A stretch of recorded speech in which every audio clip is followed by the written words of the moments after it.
Et donc salut à tous, c'est RS Crypto, j'espère que vous allez bien.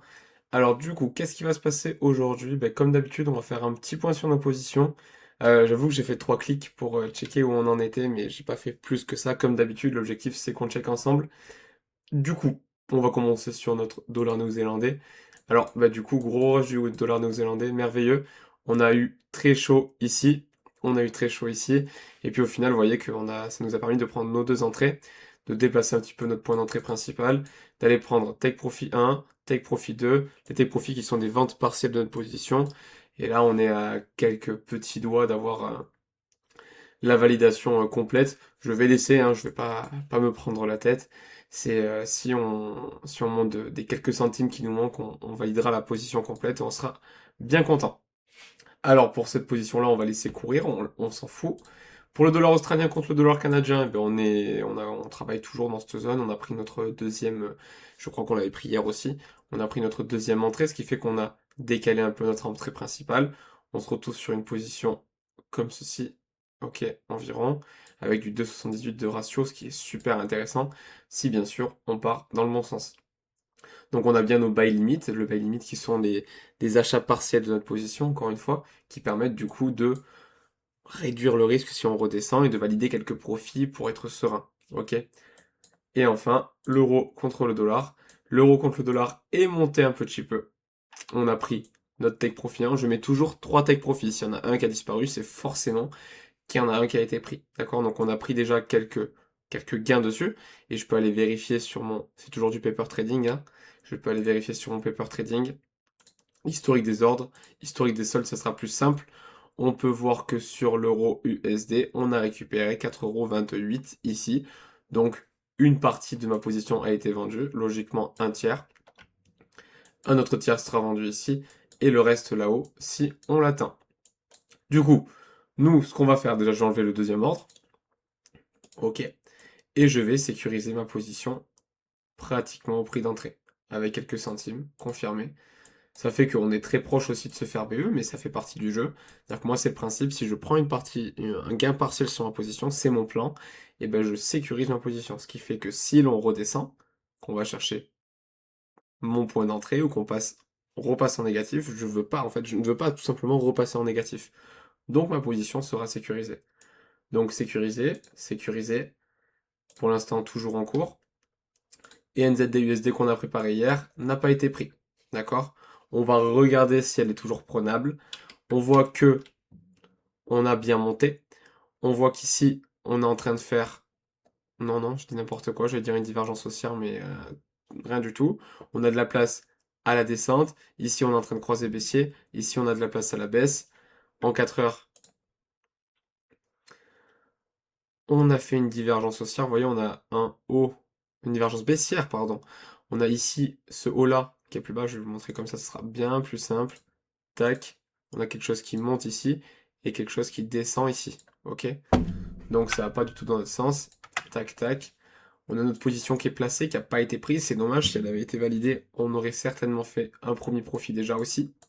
Mais elle n'a pas été validée. Je vais quand même checker en daily, m'éloigner. En un jour. Ouais, on est en train de repartir à la hausse. Ici, on est prêt à croiser. Ici, on a de la place à la hausse. Je ne vais pas rentrer dans cette position du coup. Hop, je l'enlève.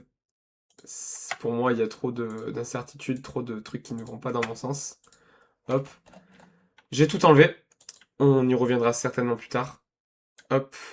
Donc NZD USD, ça a été traité. On va dire que c'est analysé. On le met de côté. D'accord? Tout le reste, celle-là, j'en ai les deux premières qui sont sécurisées. Celle-ci, pas encore, parce qu'elle n'est pas en profit du tout et qu'elle n'a pas fait de taille profit. Donc elle est pour l'instant dans le rouge d'ailleurs, moins 9€. Ok, on va essayer de pas se prendre un stop loss, ça ferait chier. Stop loss, c'est une sécurité. C'est-à-dire que si je dépasse cette zone-là, ma position s'arrêtera avec moins 38 et ça sera tout. Ok? Donc, dollar australien contre le dollar. Qu'est-ce que ça donne? On avait une position dessus à l'époque. On l'a terminé. On a été BE dessus. Et je crois même qu'on avait fait le profit. Attendez, hop, je remets la position. Non, on avait pris certainement les deux premiers profits. On était revenu se faire BE. Ça fait partie du jeu. On a quand même pris deux fois du profit. Donc c'est OK pour moi. Je vais prendre du recul comme toujours. Tac, tac. Qu'est-ce qui se passe? On a de la place à la hausse, vous voyez. Ici, on fait des divergences baissières, donc on peut partir bas. Et ici, on est quand même relativement haut et on croise à la baisse. Donc ça ne m'intéresse pas. Je l'enlève. Enfin, je passe au suivant. L'euro contre le GBP. Ici, on a de la place à la baisse. Ici, on est plutôt bas. Ici, on est plutôt bas. Donc on va attendre que on ait respiré ici, qu'on soit plutôt dans cette zone-là. Donc ça, c'est le stock RSI. Qu'on soit plutôt dans cette zone-là pour repartir peut-être sur une position acheteuse. Dollar canadien contre yen japonais. On a déjà une position en cours sur le dollar australien contre le dollar canadien. Donc on ne touche pas. Ok. Le dollar australien contre le yen japonais. On est très haut. Ici, on est plutôt haut. Ici, on commence à être chargé. On va chercher des figures de retournement. Tac. Pour l'instant, en 1 heure, on n'a rien. Et en 4 heures, on aura du coup certainement rien aussi. D'accord. Donc je ne touche pas.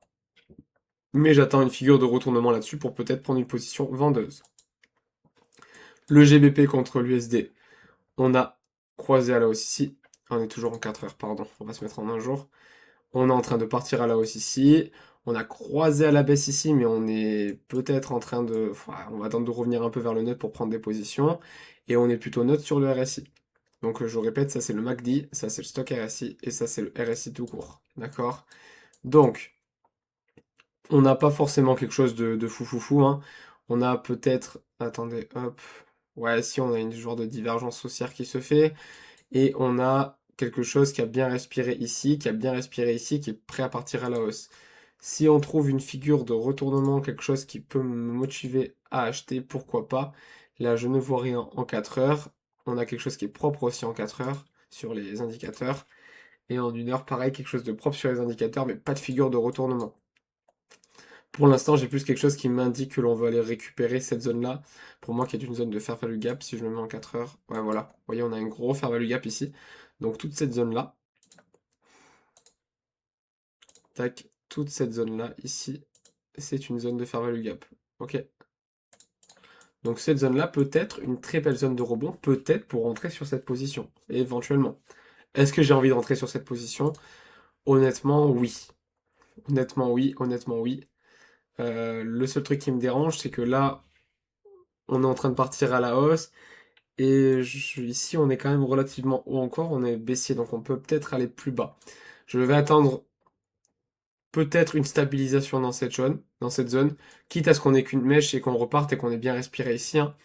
Mais je vais attendre un peu plus de respiration ici, et je vais attendre que on soit vraiment bas ici, qu'on soit dans la zone qui m'intéresse, d'accord? Donc pour l'instant, je ne touche pas parce que c'est trop tôt pour moi. Mais il peut être intéressant, ok? On a l'USD CAD, USD CAD, qui est du coup, on est déjà en position sur le CAD, donc le dollar canadien. Et on a l'euro, qui est déjà en position sur le dollar canadien. Donc on ne touche pas non plus. Résumé de ce que nous avons fait. On a sécurisé notre position sur le NZD JPY, de le dollar néo-zélandais contre le yen japonais. Elle était déjà sécurisée, pardon, c'est celle-ci qu'on a sécurisée, l'euro USD. On va certainement se faire BE dessus, mais ça fait partie du jeu. Ça va pas tarder là, je pense. Et le dollar canadien contre le dollar, on le laisse courir pour l'instant. Le dollar australien contre le dollar canadien, on le laisse courir pour l'instant. L'objectif, c'est qu'on aille au moins récupérer cette petite mèche pour récupérer un peu de profit ici. On verra demain ce qu'il en est. Pour moi, tout est bon. On a fait notre petit tour. Vous avez vu, c'était rapide encore une fois. Comme je vous l'ai dit, ça ira des fois vite, des fois moins vite, hein. Ça fait partie du jeu. Moi, je suis assez content de mes positions pour l'instant sur ce mois-ci. On fera un petit point chaque mois, je pense. Donc, fin du mois, on fait un petit point sur les positions qu'on a fait sur ce mois-ci. On voit les profits, on voit les pertes. On voit si on est en gain ou en perte.